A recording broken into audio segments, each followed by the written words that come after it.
Pak, gimana nih mengenai Martin Paes nih Pak? Oh, Martin Paes ya. Nah, ini perlu saya sampaikan untuk informasi terbaru mengenai Martin Paes.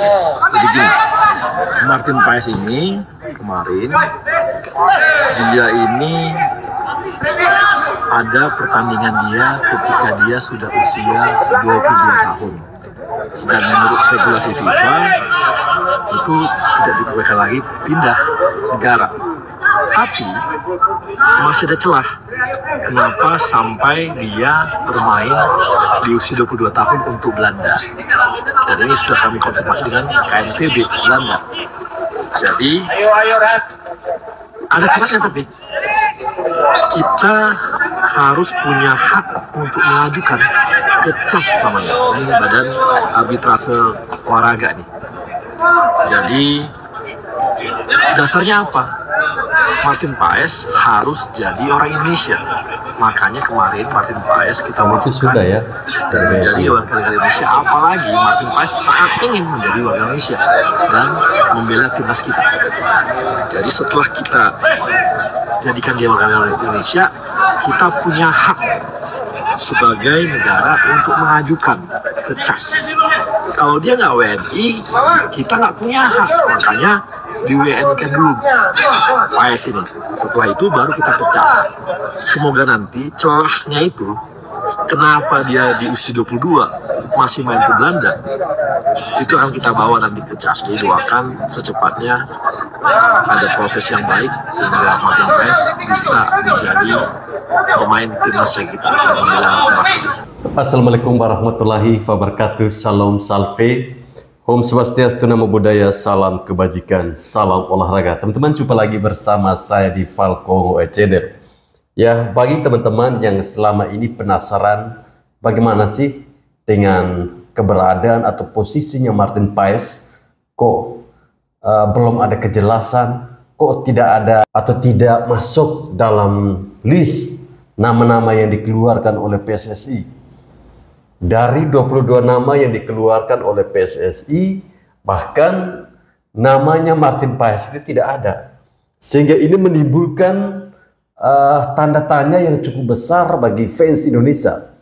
Apalagi posisinya Martin Paes ini yaitu sebagai penjaga gawang, posisi yang sangat-sangat dibutuhkan untuk timnas Indonesia senior. Ketika timnas kita akan menghadapi Filipina dan juga Irak, tentunya tenaga dari Martin Paes ini sangat kita butuhkan ya teman-teman. Jadi saya kira sudah jelas ya bahwa proses naturalisasi Martin Paes ini masih terkendala karena dia pernah bermain untuk timnas Belanda U22. Sehingga langkah pertama yang coba dibuat oleh PSSI yaitu menjadikan Martin Paes sebagai warga negara Indonesia terlebih dahulu.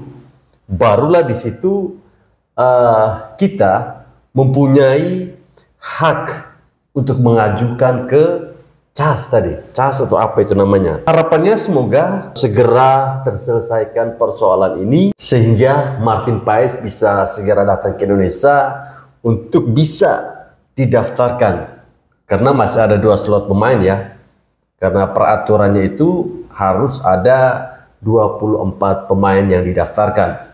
Sementara Indonesia baru merilis 22 pemain. Artinya ada celah di sini. Ada celah di mana Martin Paes itu bisa bergabung secepatnya. Ya, berikut mari kita simak lagi ada video-video masih tentang sepak bola. Ada respon atau tanggapan dari Coach Justin bagaimana mengenai peluang timnas Indonesia untuk lolos ke babak selanjutnya di kualifikasi Piala Dunia. Terus kalau melihat sekarang kan timnas kualitasnya lagi menurut kita ya, kita terpuaskan banget sebagai netizen bola.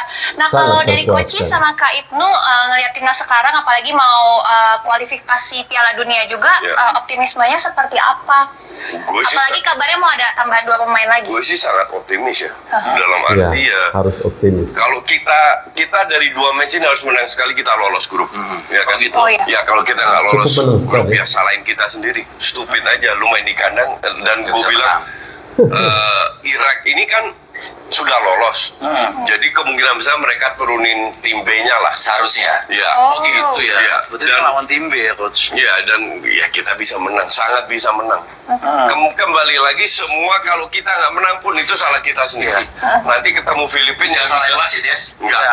Salah impar juga Kak. Salah impar. Nanti juga ada Filipina juga turun dengan banyak naturalisasi. But that's okay. Nggak peduli siapa karena ini levelnya masih Asia. Beda kalau lu ketemu Brasil, Argentina, kalau lu minta menang agak nggak make sense, ya kan? Iya. Kalau Irak sama itu ya, gue bilang sih bisa menang, sangat bisa. Jadi untuk gue sih nggak ada pilihan selain kita akan lolos ke round berikutnya. Iya. Dan ya, walaupun kita kalah ya seenggaknya wasitnya IG-nya akan hilang lagi gitu kan. Jadi ya para wasit dan main sosmed deh menurut gue deh sekarang deh. Iya, mending ya. Jangan kalem-kalem aja. Kalem-kalem aja lu wasit soalnya. Tapi ini kualifikasi. Dulu 2 bulan gitu misalkan. Gak bisa loh, itu siapa tahu panggungnya mereka juga ada medsos, Ya sepakat ya. Kalau misalnya peluang yang sudah di depan mata kalau tidak kita manfaatkan itu boleh dikatakan itu stupid. Ya wajar jika Coach Justin mengatakan demikian karena lawan yang akan kita hadapi itu adalah Irak dan juga Filipina. Kita tentunya membutuhkan satu kemenangan untuk memastikan Indonesia lolos ke babak selanjutnya. Dan jika tidak menang artinya kita butuh 2 poin untuk bisa lolos. Artinya dengan Filipina kita draw dan dengan Irak juga kita draw. Dan sebuah kebodohan terbesar jika timnas kalah, ya tentunya kita akan sangat menyesal seumur hidup. Karena belum tentu Piala Dunia berikutnya akan memakai format yang sama. Kita kan tidak tahu kedepannya akan seperti apa, kita tidak tahu. Ya kita doakan saja, apalagi ini main di Indonesia, main di stadion kebanggaan kita, Gelora Bung Karno. Jadi buat teman-teman yang berada di Jakarta, silahkan kalian memadati Stadion Bung Karno, memberikan teror-teror kepada para pemain lawan agar semangat dari para pemain timnas itu semakin tinggi dan mereka bisa melibas Filipina maupun Irak.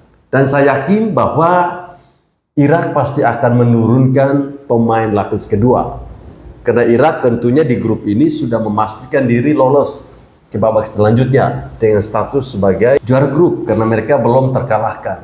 Kenapa kebencian pada saya seorang komentator melebihi kebencian kepada seorang koruptor? Pertanyaan saya. Ya nggak gitu juga, nggak terlalu seperti itu. Nggak benci-benci amat, enggak. Ini hanya sebuah respon dari komentar-komentar Anda yang seperti itu, direspon seperti itu juga. Hukum kausal sebab akibat itu seperti itu. Yang Bang Toel kan dengan adanya respon netizen juga kan jadi lebih terkenal. Bang Toel kan menjadi komentator yang trending topiknya teratas, selalu di atas, selalu wah paling hits. Sisi positifnya, sisi negatifnya ya mungkin seperti itu, ada serangan, karena positioning Bang Toel yang memang berada pada dimensi antagonis, kan itu pilihan, kan itu ya, sikap, betul. kan itu hasil pertimbangan Bang Toel sendiri yang konsekuensinya juga sudah diperhitungkan, nggak usah lebay. Ya ini merespon ya di suatu momen ketika Toel itu curhat bahwa keluarganya dia itu diserang oleh netizen Indonesia. Saya pikir itu sudah menjadi sebuah risiko dari sebuah pekerjaan di mana Toel ini mencoba mengambil sebuah peran antagonis, peran yang kontra dengan kita pendukung Indonesia. Kalau di dalam politik itu ada Abang Rocky Gerung, tetapi kalau di sepak bola ada Abang Toel ya. Jadi silahkan Bung Toel menikmati itu ya. Keluarga Anda diserang atau apa ya, itu sudah menjadi risiko dari sebuah pekerjaan. Tentunya Bung Toel tahulah bagaimana netizen Indonesia kalau sudah bergerak. Jadi selamat menikmati. Membangun sepak bola bukan cuma membangun timnas, tapi juga membangun kompetisinya.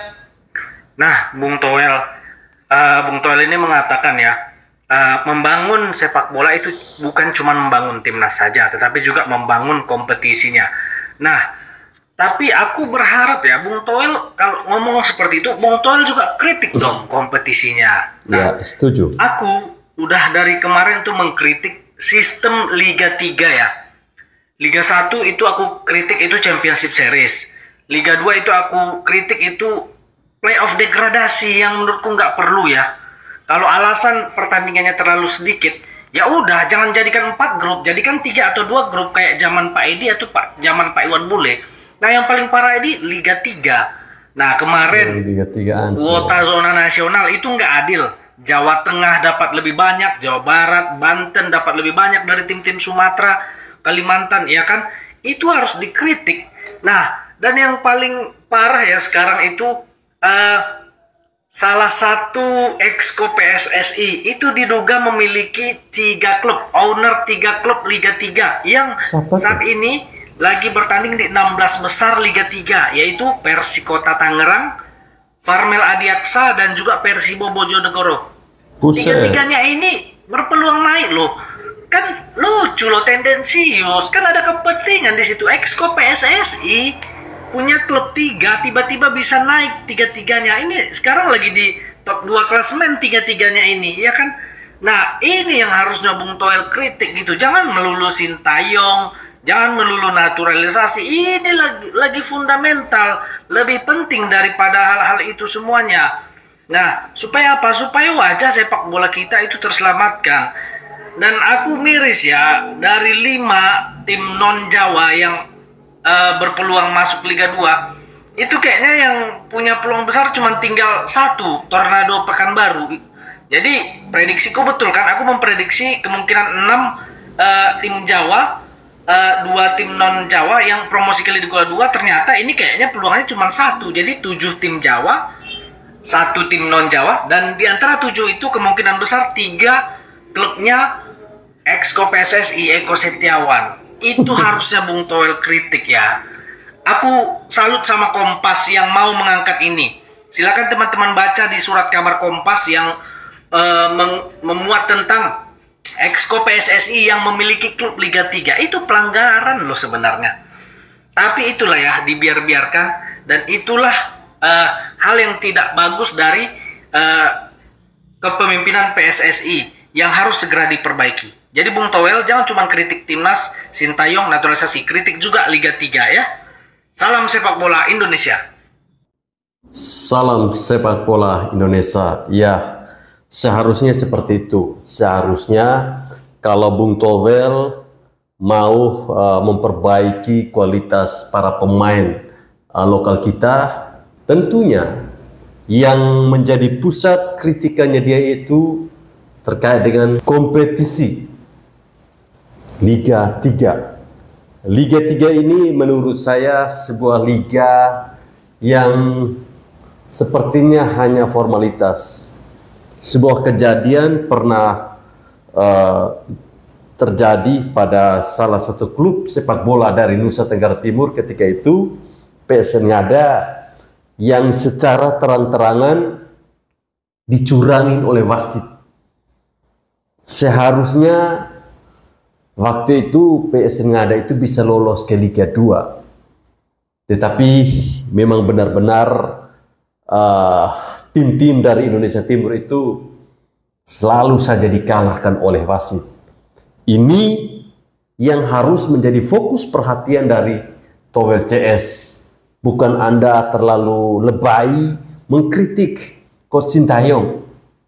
Ya, saya kira lebih bermanfaat, lebih bagusnya, lebih eloknya jika Anda mengkritik terkait dengan kompetisi Liga 3 maupun Liga 2. Baik teman-teman, saya kira sampai di sini video saya. Terima kasih bagi teman-teman yang telah menonton video ini.